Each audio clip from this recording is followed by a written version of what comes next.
What's up, crypto nuts? I hope all is well for you today in the cryptoverse. Been a while since I made a video.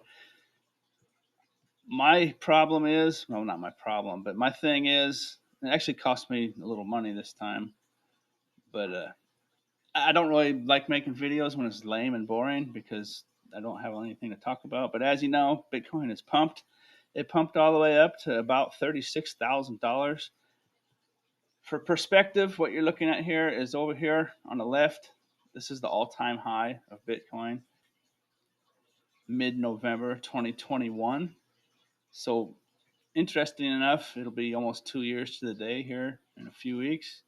If you watch my videos, you know I like leaving my patterns alone and leaving them on my chart for extended amounts of time. Now this is the daily chart, a high time frame. Remember this ascending blue parallel channel along with the yellow, I guess it's orange, ascending wedge. Remember that? And it broke out right here. So the white and yellow horizontal lines you see, just for a little background here, are the previous ranges Bitcoin was stuck in. There goes my dog. She sees a squirrel out the window. The previous ranges, right here's a previous range. Here, here's a previous range here. All right, here's a previous range here. We're not quite, well, we actually just broke up into this one. The white horizontal line is the bottom of this range here. The yellow horizontal line is the top of this range here. So on and so forth down. But look where we're at. So I had shorts and long positions opened with higher leverage than I typically use before this pump happened. This is a quick pump. This was really quick from 30,000 to 36,000. It was very, very rapid. I wasn't paying attention, right? It lulled me to sleep. I figured I was safe, right? I'm just giving you some background with what I was doing because I'm going to show you what I'm going to do here in a minute. But look at where this stopped. Now I had this pattern, this wedge and this parallel channel in here since all the way back here, right? In the middle of last summer we just went through, and I haven't changed it at all. And look at that. Look where that thing topped out. Right? I'm really good at charting this stuff, but I didn't suspect it would do that much. So what happened for me is I had shorts and longs with like 6 and 7 times leverage. I had my longs set so they would trigger at around 31,000, right? Because I saw this long time resistance line going up, right? It bounced off of it pretty closely here, right? And this is, I didn't see that happen. And then when it came back down, that's when I put in my orders. So I made nice gainers on those, but unfortunately I had shorts in too because I thought I was safe. I didn't expect Bitcoin to go that far up. I didn't expect it to break through the bottom of that channel and the wedge, and then this 32,300 to 32,800, these horizontal white and yellow lines here. I did not expect it, right, to blast through there as well, right? These two areas, this whole area here, from like 31,000 to 32,800. I didn't think it would go past there, but it blew right past it, and so far it's staying there. Now I want to show you a fractal from the past, what might be happening, and I want to show you how I'm playing this now. Okay, so I have short orders in up here at the top of the channel at around 37,600 area, right? And as the days go by, I would be targeting this top of this parallel channel as it goes up. It would take some really freakish thing to happen for Bitcoin to blast up through there and not come back down. That's asking a lot. There's tons of hype, and this Bitcoin is gearing up for a big parabolic halving cycle bull run, a real bull run. If you're in crypto, you know we're not really in a bull market now. People say you might be. I don't care. Let's not get confused in the words. Okay, I have short orders at the top of that blue channel, and I also have some short orders here at the top of the orange ascending wedge, right around here, right currently at about 35,800, right? And as the days go by, it would get a little higher. The blue channel, of course, is steeper, and it's going to get interesting if it stays in this wedge for a long time. Now this wedge and this parallel channel are both extremely bearish patterns. They're bullish while they occur.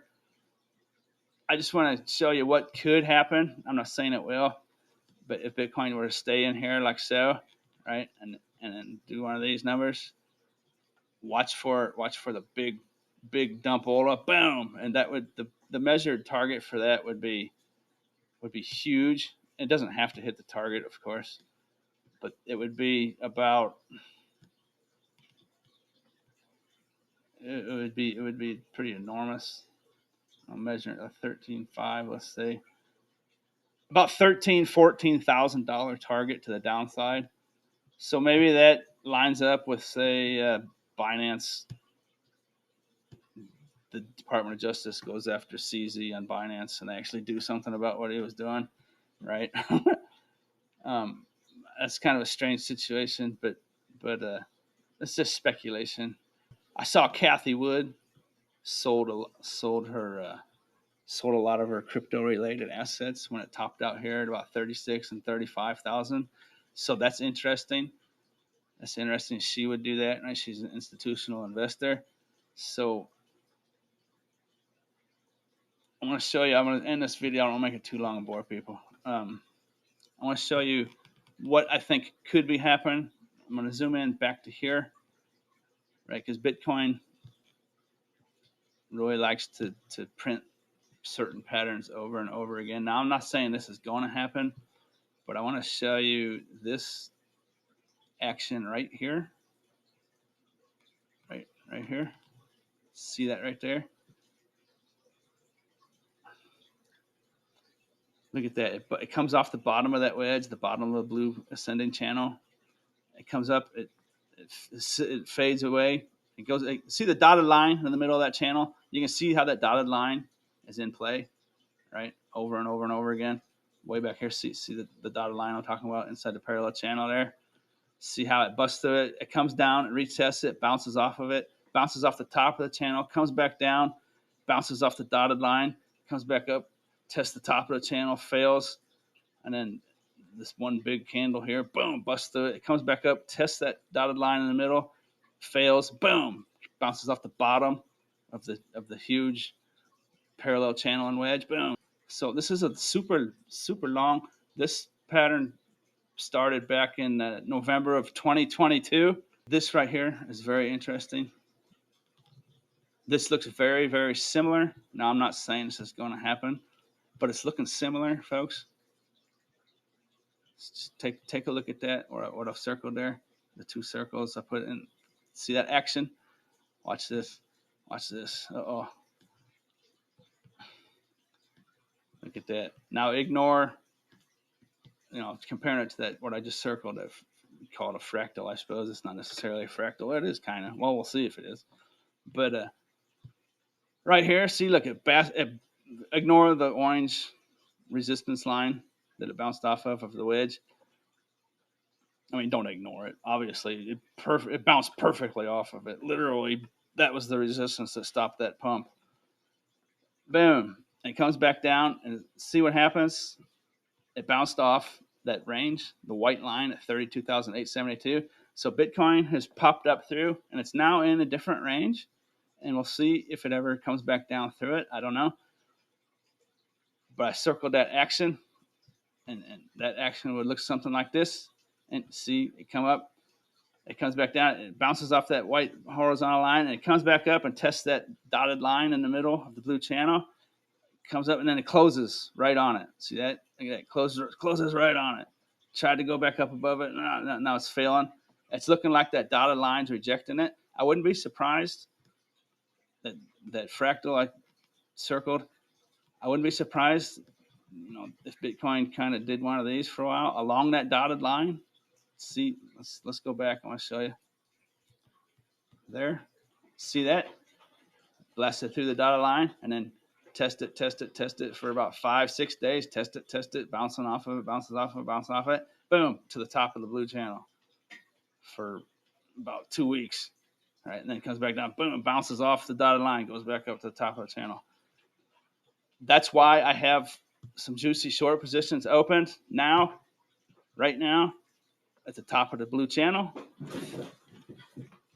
About 38,000, 37,800. So it is a little different from what I compared it to back there, in the sense, in the fact that that time it got up on top of the dotted line here.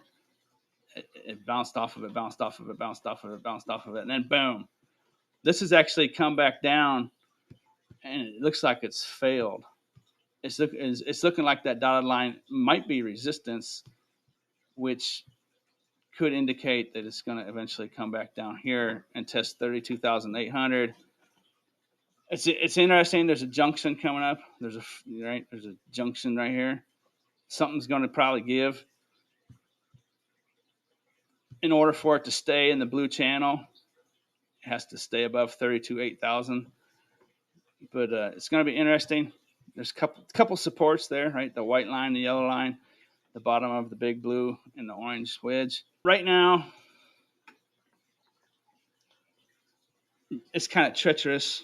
That's why I have shorts in way up here, right? If there was a $4,000 pump, I'd be played it perfect, right? So I wouldn't suggest, I wouldn't get involved right now at where it's at, long or short. I would just totally avoid it.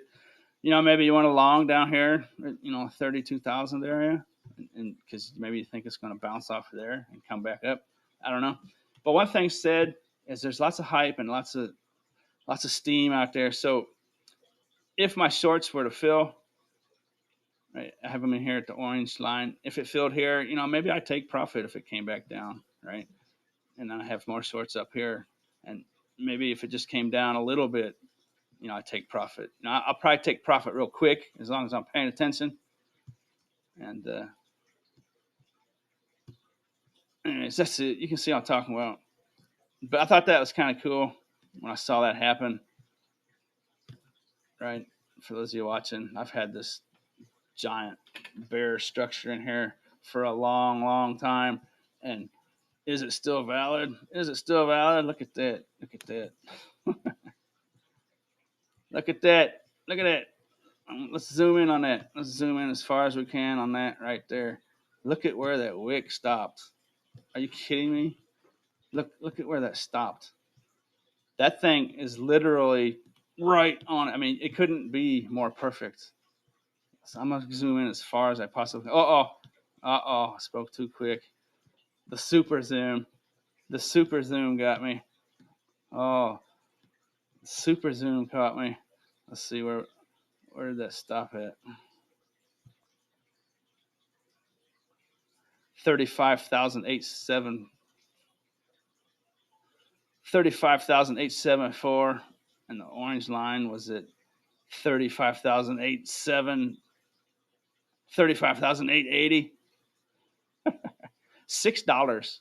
$6. That's just a beautiful thing.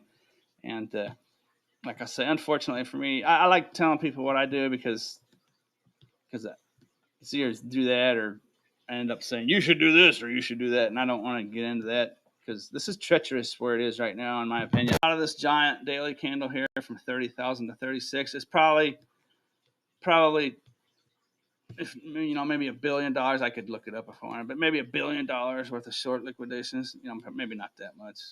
That's probably pushing it, but tens of millions of dollars of shorts getting liquidated, and plus people buying. I wanted to add this. I promote, and I don't promote. I recommend Chainlink to people, and now you see why, right? It was up 50%. right? A lot of these coins were up 20%, and Chainlink went up 50%, right? 50%, and while the rest of the market was up like 20 or so. And last but not least, the Bitcoin halving clock is now set at April 12th. A few hours ago, it was April 13th, and it had been stuck at like April 16th for a long time. So the more steam that gets going, the sooner the halving will occur. That would be interesting if it moved up to like February or March. That would be cool. But there's going to be a lot of hype, and there was really no reason for this big pump to happen. It's ETF hype. And the last thing I'm going to say in this video is the all-time high was the result of the ETF futures product. It wasn't a real spot market Bitcoin ETF, but I expect it to be very similar action. This was all hype, right? And this was killing me watching this happen because I knew the public was going to get wiped out. This is the day when the ETF was approved, right? For a couple months before that, it was hype, hype, hype, hype, hype, ETF, ETF, ETF, ETF. The very day it's approved, and the day after, boom! Giant, massive crash, right? Just like in a month or two, it went from 70,000 to 40,000. So keep that in mind. It's likely a buy the rumor, sell the news. Although it's a real Bitcoin ETF, so in the long run, it will bring more money in. But the traders will, without a doubt, push it, and then when it's finally approved, there should be a giant dump. And last but not least, again, I forgot to mention these vertical blue lines are the last Friday every month when futures close. CME Bitcoin, the futures. Let's put in a line, which is tomorrow, and that is October 27th. Boom. So in the past, I've charted this, and the pattern kind of went away, but over the last couple months, it has kind of come back. What happens, a real popular thing of Bitcoin, real popular pattern, is if it dumps down to these blue vertical lines, it'll pump away. If it pumps up to them, it'll dump away. Now that pattern went away for a while, like I said, and it kind of came back in a small sense, but without a doubt, this is a massive pump. You could say it started, 2 weeks ago at 27,000, all the way up, 36,000. Is it going to dump away from it again? Right? It doesn't have to dump a lot. About 10% qualifies for a dump when I was charting it, but that could be the bottom, right? Maybe it comes back up here for the next few days, and then it dumps down and bounces off, 32,800, or maybe it comes down to the bottom of the channel at 32,000. It doesn't have to come all the way back down, but that's interesting. I just want to put that on your radar, and that's it, man. All right, have a good day. Thanks for watching.